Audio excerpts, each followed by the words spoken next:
Hi, in this video we'll be talking about taxation on dividend income. So from 1st April 2020, the taxation on dividend income has started. Now what does this mean? So the earlier dividend distribution tax, which was levied on shares, on mutual funds and all, now stands abolished. So now whatever income will happen in the hands of the recipient, that means the investor, will now be taxed according to his tax slab.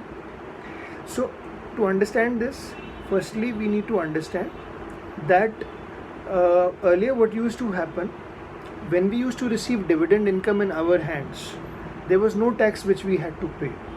The company or the person who was declaring the dividend deducted a dividend distribution tax and paid to us dividend in our hands, on which we didn't have to pay any amount of tax. Now we will have to pay the entire tax. That company or that individual will not deduct any tax. Okay, so now let's understand how this impacts us. So firstly, we need to understand that now for any dividend that we receive in our hands, we will have to first pay TDS, tax deducted at source, which will be 10%, and this TDS will be over any income of rupees 5,000 rupees. But for senior citizens who are not having any tax liability, they can put a form 15G/15H to declare that no TDS be deducted on their income. So for example, now currently let's do some examples. If you are in the 10% tax slab bracket and you have a dividend income of X, so 10% will be deducted on that. Similarly in 20% and 30%.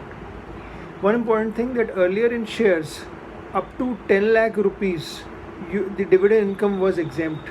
Now that clause also stands withdrawn. So the total, whatever you receive income in the form of shares also, will now be taxed according to your tax slab. Okay, now how does this impact the mutual fund investors? For example, the taxation, or earlier the dividend distribution tax on dividend income from mutual fund was 25%, and in equity it was 10%. So now you can understand, for example, if you are in the 10% tax slab bracket, so there will be benefit for you only, because everything now will be at 10%. But now if you are in the 20% tax bracket, for the debt people 25%, and now it's 20, it's beneficial.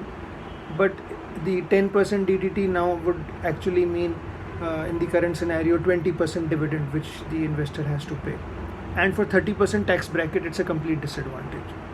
So the learning is, if you are in the 20% and the 30% tax bracket, for mutual fund investors in equity, it is better to switch from dividend option to growth option. Thank you very much. My name is Arun Anand. I am director and founder of Megabucks. Please subscribe to my videos and watch my website www.megabucks.co.in. Thank you.